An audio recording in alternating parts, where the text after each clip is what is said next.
gak sakeh-akeh. Karena dunia ini semulaikan hanyalah untuk berbekalan menuju akhirat. Nah, bekal itu yang bagus, yang secukupnya saja. Jangan terlalu banyak.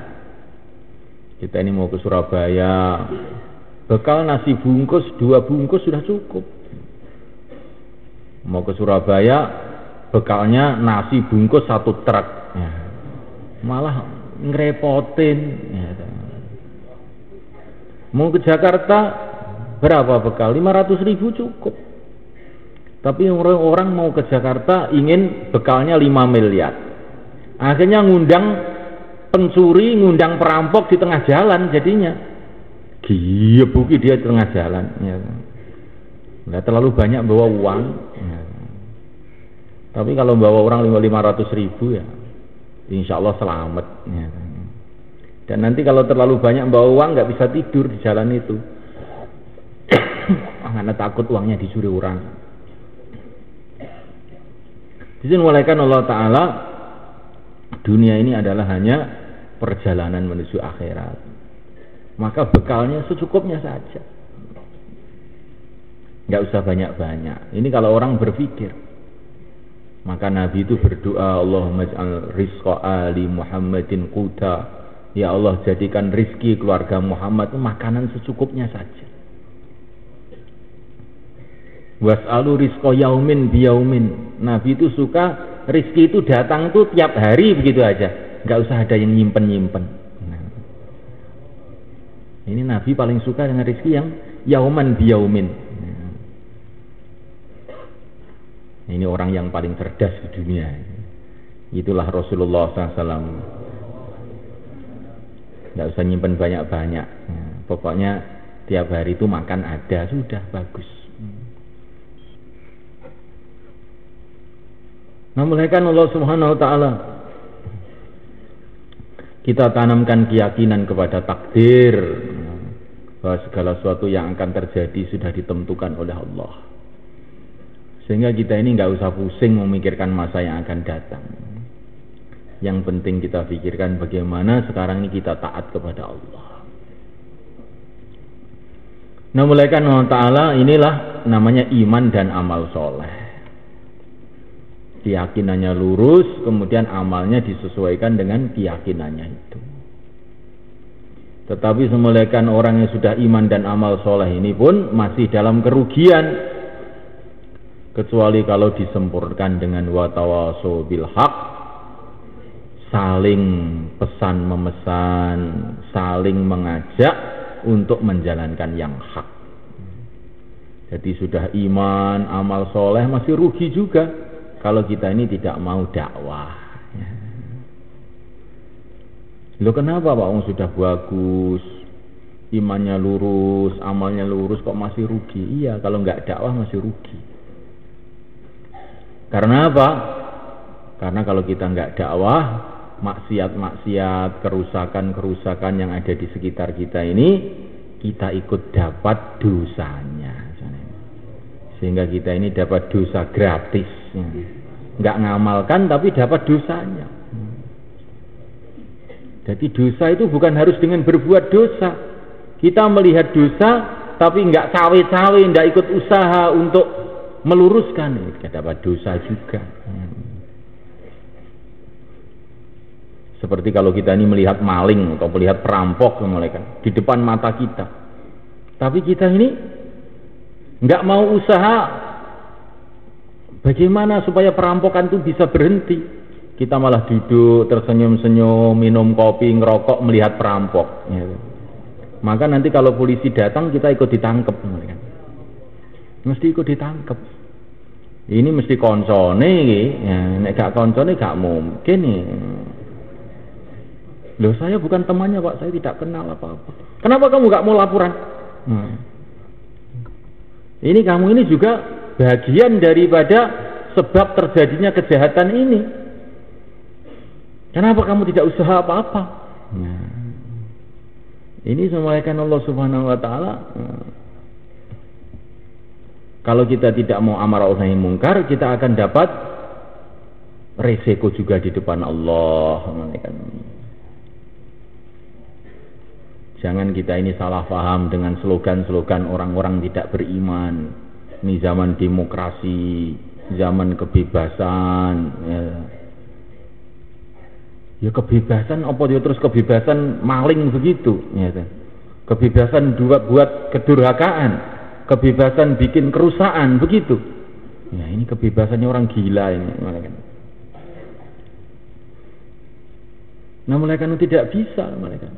Jangan kita membiarkan orang itu di dalam keburukan. Kita mesti usaha sekemampuan kita. Dengan doa kita, dengan dakwah kita, dengan akhlak kita, dengan pendekatan kita. Apa yang kita mampu, kita harus usaha amar ma'ruf nahi 'anil munkar. Kalau tidak, kita dapat dosanya juga. Maka Imam Ghazali dalam kitab Ihya beliau mengatakan ini tahun 500. Zaman masih banyak orang itu masih banyak orang soleh zaman itu. Tapi Imam Ghazali mengatakan zaman ini kita duduk di rumah itu dosa katanya. Karena saking banyaknya orang tidak kenal agama dan tidak ada yang mengingatkan mereka. Maka hari ini kita ini duduk di rumah itu sudah dosa. Ini Imam Ghazali tahun 500 Hijrah mengatakan.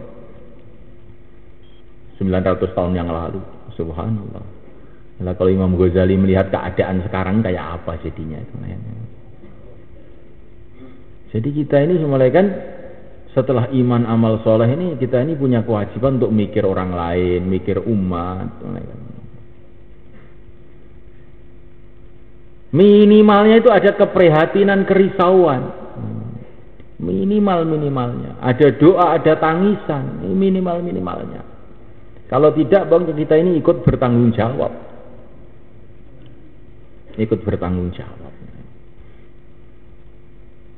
Nah, mulaikan Allah Subhanahu wa taala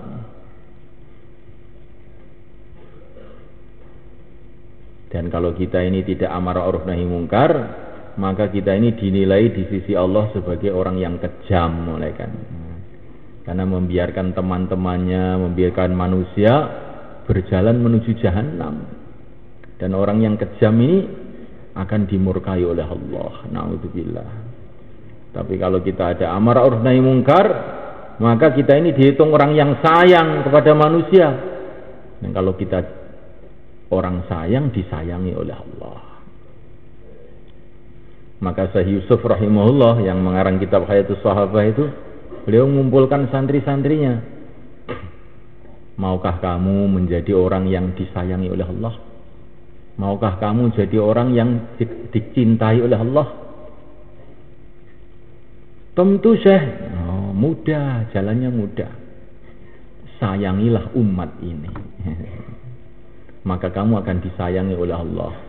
Kalau kamu disayangi oleh Allah, jadi wali kamu. Dari hati betul-betul menyayangi umat. Jangan sampai kita ini membiarkan siapa saja berjalan menuju jahanam. Kita doain, kita dekati. Di kampung kita harus ada pikir. Mulai kampung yang paling timur, kampung paling barat, utara, selatan, jangan sampai ada orang yang terjerumus dalam api jahanam. Di negeri kita pun begitu. Jangan sampai ada orang dimanapun saja yang terjerumus ke dalam api jahanam. Di sekup umat begitu juga, bagaimana umat di seluruh alam mereka berjalan menuju ridha Allah. Insyaallah malaikat. Kita tahu semulaikan Allah Ta'ala bahwa memang manusia itu ada yang jatah ke neraka ada, jatah ke surga ada. Walaqad zara'na li jahannama katsiran minal jinni wal ins. Ada orang itu yang memang untuk jatah neraka itu ya ada. Ya. Tapi kita ini bukan urusan kita, itu urusan Allah itu. Ya. Urusan kita ini bagaimana menyayangi umat. Sebagaimana seorang dokter, pikirannya bagaimana pasiennya itu pada sembuh semua. Walaupun dia tahu mesti ada yang nggak sembuh, itu mesti ada. Yang mati itu ya mesti ada ceritanya, nggak ada rumah sakit terus semua masuk sembuh semua, nggak ada ceritanya. Tetapi namanya seorang dokter ya pikirannya bagaimana sembuh semua. Kalau dokter pikirannya pokoknya saya itu inginnya itu separuh pasien saya itu mati, yang separuh hidup. Nah, ini bahaya dokter begini ini semuanya kan. Dokter itu pikirannya bagaimana semua itu sembuh. Adapun jadi nggak sembuh itu bukan urusan kita. Itu takdir Allah. Nah, mulai kan seorang kiai juga begitu, pikirnya bagaimana santrinya jadi baik semua. Nah, kalau ada santri jadi beling, ya itu urus aku. Ya. Memang sejak dulu ya mesti ada santri beling, ya mesti ada. Tapi kalau pikirannya kiai itu saya ingin santri saya separuh soleh, separuh beling, nah ini kiai gendeng namanya ini. Begitu juga semulakan kita ini sebagai penerus Rasulullah SAW. Fikir kita bagaimana semua orang jadi baik. Walaupun kita tahu mesti ada juga yang nggak mau baik, itu pasti ada. Nabi dakwah siang dan malam, sebagian jadi Abu Bakar, sebagian jadi Abu Jahal. Itu urusan Allah. Tapi Nabi terus juga dakwah siang dan malam. Maka kita ini begitu semulakan. Dan dakwah itu maksud yang terpenting bukanlah supaya orang itu mau, tapi maksud yang terpenting supaya kita ini bisa sayang kepada umat sehingga kita disayangi oleh Allah. Itu maksud yang terpenting. Dakwah itu maksud yang terpenting itu bagaimana kita dapat ridha Allah, itu maksud yang terpenting. Orang mau, orang tidak mau itu nomor 2. Ini maksud yang terpenting dari dakwah, supaya kita dapat ridha Allah. Nabi Nuh itu dakwah 950 tahun. Dapat orang cuma sedikit. Padahal dakwah beliau ini sudah sempurna, laila wa nahara, siang dan malam. Setiap 12 tahun kurang lebih dapat 1 orang. Subhanallah, ya kan? Tapi Allah tidak marah sama Nabi Nuh. Nuh, kamu nggak dapat tahsilan bagaimana toh Nuh? Tapi Allah mengatakan salamun ala Nuhin fil alamin. Salamnya Allah untuk Nuh. Ya. Jadi Allah SWT kirim salam untuk Nabi Nuh alaihissalam. Karena apa? Nabi Nuh sudah menunaikan tugasnya. Inni da'autu qaumi lailau wa nahara.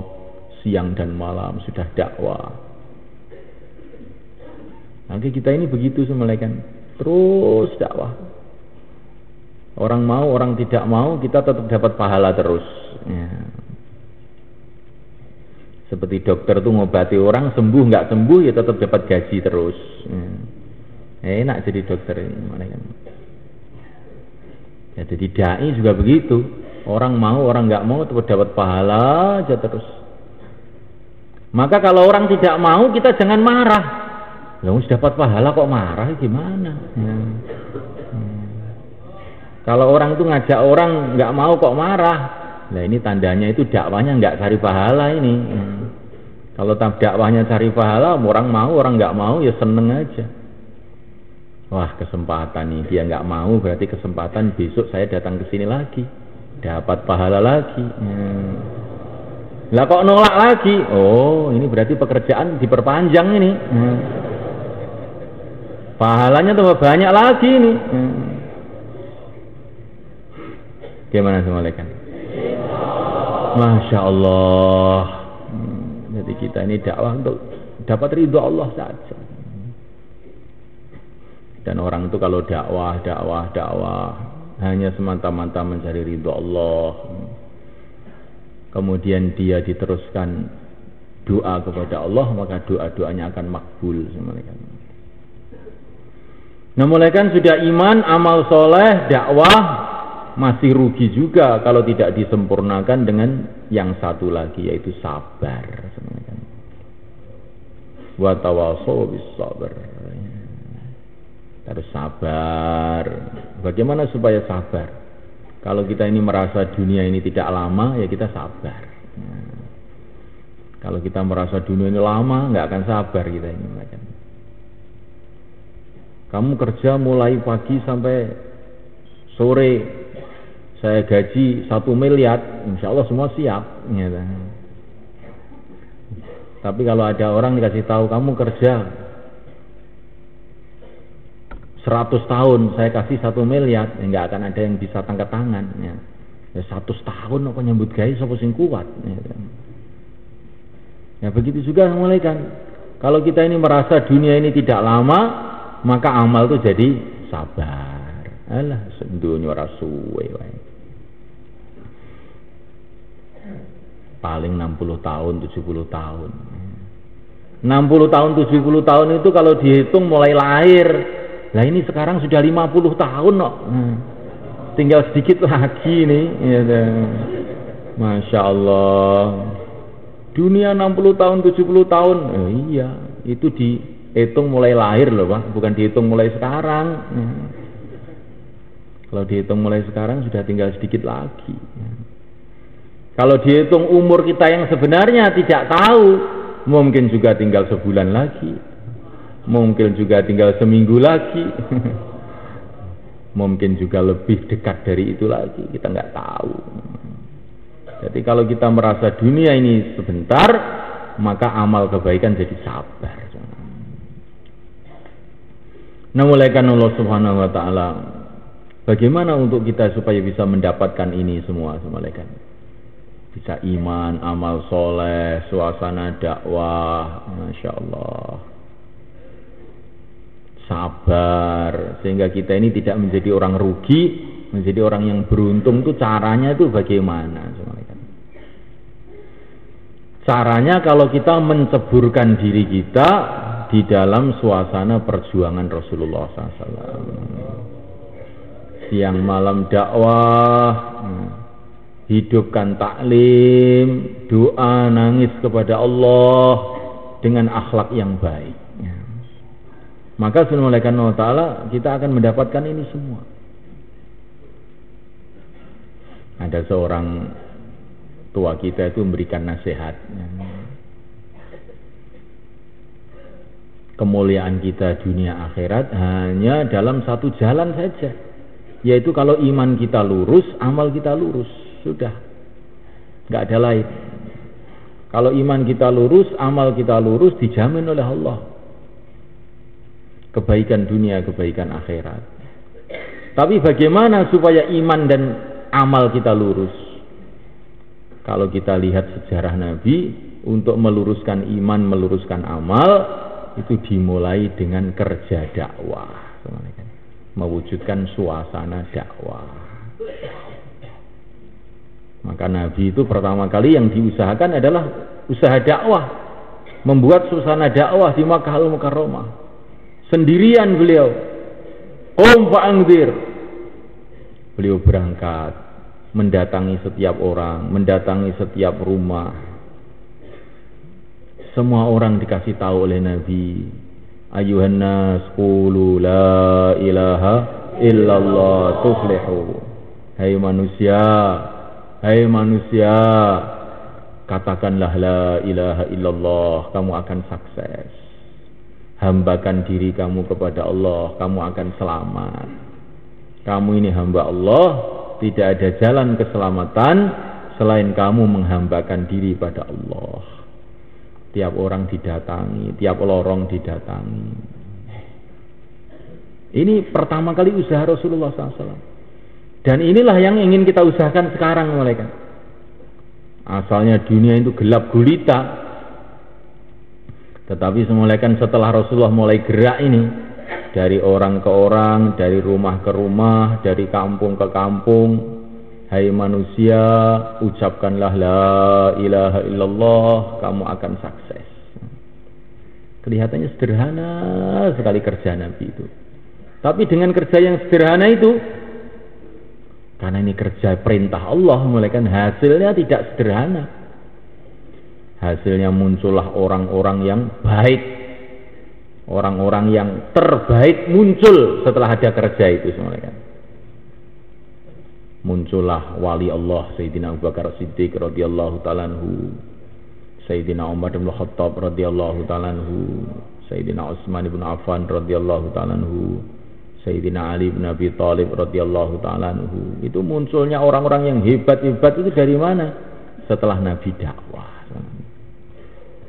Sebelum Nabi dakwah itu ya Abu Bakar itu cuma pedagang Mekah begitu saja. Sebelum Nabi dakwah itu Sayyidina Umar itu ya hanya ya pemuda jagoan gitu aja. Ya. Tapi setelah Nabi dakwah tahu-tahu Abu Bakar jadi Abu Bakar As-Siddiq. Ya. Yang menyebarkan agama kemana-mana. Umar jadi Umar Al-Faruq, yang kalau berjalan setan-setan pada lari semuanya. Yang asalnya cuma jagoan Mekah gitu saja, senengannya gelut wae gitu. Lah kok jadi Umar Al-Faruq yang setan pun ketakutan melihat Umar. Kapan ini terjadi? Setelah ada dakwahnya Rasulullah SAW. Jadi setelah dakwah itu semula kan akan muncul orang-orang soleh, muncul orang-orang baik. Itu setelah dakwah. Sebelum ada dakwah, pokoknya enengi wong is sumpek terus, gelap gulita. Maka nanti kalau kita ini dakwah mengikuti jejak Rasulullah SAW, maka kita akan melihat pengalaman-pengalaman seperti pengalamannya Rasulullah SAW. Orang maksiat jadi taat, orang kafir jadi iman, orang buruk jadi baik. Akan kita lihat terus-menerus. Hari-hari akan kita lihat. Dan ini sudah kita lihat di mana-mana.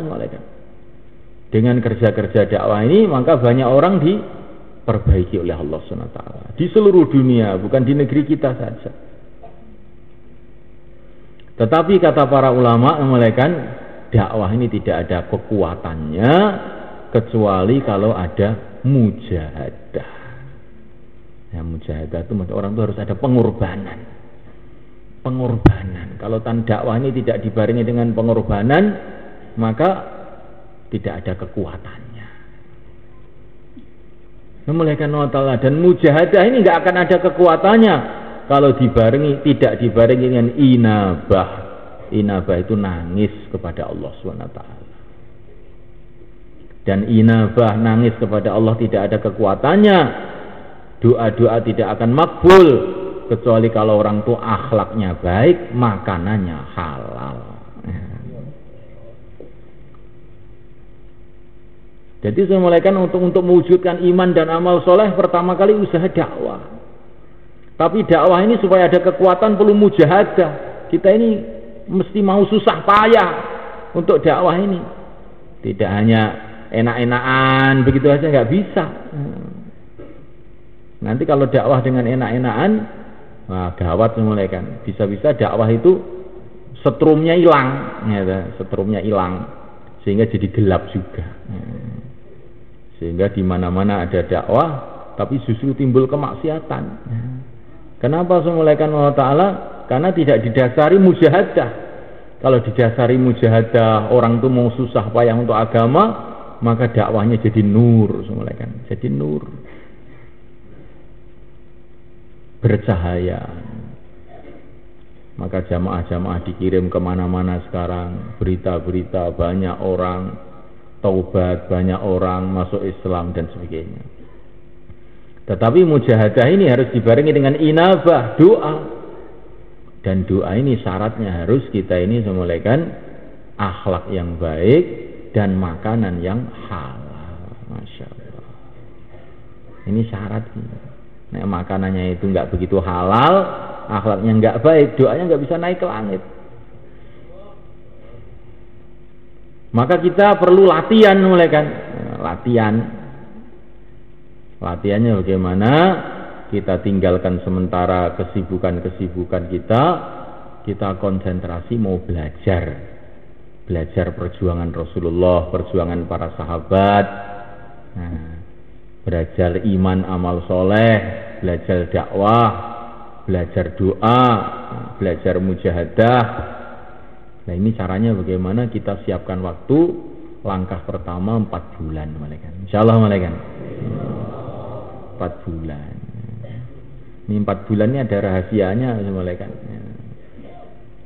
Kata para ulama 4 bulan itu ada rahasianya. Orang itu kalau amal selama 4 bulan terus menerus, itu nanti amal itu akan jadi sifat dia, kebiasaan dia. Tapi kalau amal itu belum 4 bulan, ini kadang-kadang masih banyak kumatannya ini. Sudah baik tuh kumat lagi, kumat baik, kumat lagi. Tapi kalau sudah 4 bulan itu, insya Allah kemungkinan kumatnya itu sudah agak sedikit lah. Ada juga kemungkinan kumatnya itu, ya, tapi sudah agak sedikit. Ya. Maka sunnah malaikat Allah Ta'ala ketika Rasulullah SAW telah menaklukkan Mekah, maka beliau mengatakan kepada orang Mekah, saya kasih kesempatan kamu untuk berkumpul orang Islam selama 4 bulan. Ini orang-orang kafir itu dikasih kesempatan berkumpul orang Islam selama 4 bulan. Nah, malaikat Allah SWT, maka dengan berkumpulnya orang-orang Mekah dengan orang Islam selama 4 bulan itu, ini tahun 8 Hijrah setelah Fathu Makkah, maka terjadi perubahan luar biasa. Ternyata seluruh orang Mekah akhirnya masuk Islam semua. Jadi perkumpulan dengan orang-orang soleh dalam suasana baik selama 4 bulan ini akan ada kesan yang khas dalam hati manusia. Maka perlu kita ini yang sudah 40 hari ini waktunya 4 bulan. Bagaimana malaikat? 4 bulan. Yang sudah 4 bulan lagi. Barangkali 4 bulannya yang dulu itu masih banyak ngantuknya, ya tuh. Masih banyak gutangnya. Nah, sekarang disempurnakan 4 bulan lagi, 4 bulan yang betul-betul sempurna, insyaallah malaikat. Maka yang niat untuk 4 bulan 40 hari silahkan berdiri ke selatan. Taqabbalallah. Jazakumullah. Monggo. Sing badhe medal sekawan wulan, sekawan dosa dinten, laturi jumeneng ngidul sewa, monggo. Sing pun 40 dina sakniki niat sekawan wulan. Sing dereng nate sekawan dosa dinten sakniki sekawan dosa dinten. Allahu akbar walillahil hamd. Monggo.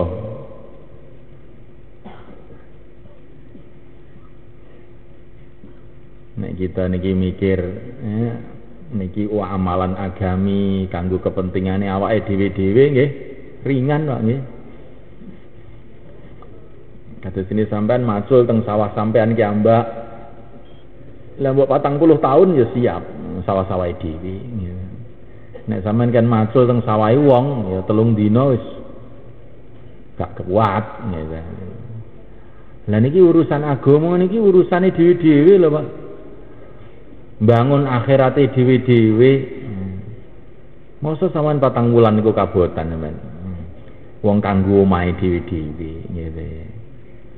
Dudu omahe wong, omahe dhewe-dhewe gitu. Arep kanggo kawin karo widodari sing kawin nggih sampean dhewe gitu. Sing anggone kraton-kraton teng swarga wis sampean dhewe. Lah kok nyambut gawe ini sampean wakilne teng wong disundi, Pak. Lah kae wis ana sing metu wis lho. Iki urusane dhewe-dhewe gak urusane wong kok. Mosok nek sampean mangan niku. Lah wong wis padha mangan aku wis gak samangan ae. Ngoten lho. Lho mangan ki urusane dhewe-dhewe. Nah agama ya urusane dhewe-dhewe. Walaupun wong kabeh wis metu 4 bulan nek aku durung ya aku ki ya kudu ndang metu, ngoten Pak nggih. Dadi ngene ngoten. Urusane dhewe-dhewe kok. Kok jagane wong. Sinten malih monggo sing badhe sekawan wulan, sekawan dosa dinten, pinten dinten mawon. Pinten dinten mawon. Monggo jumeneng. Napa sulan 10 dina, 3 dina, pinten dinten mawon? Monggo jumeneng idul, monggo. Tambah masa, sisa masa, monggo. Tambah masa, sisa masa, pinten dinten mawon. 10 dina, 7 dina, 3 dina, monggo jumeneng saya, monggo. Nggih. Allah.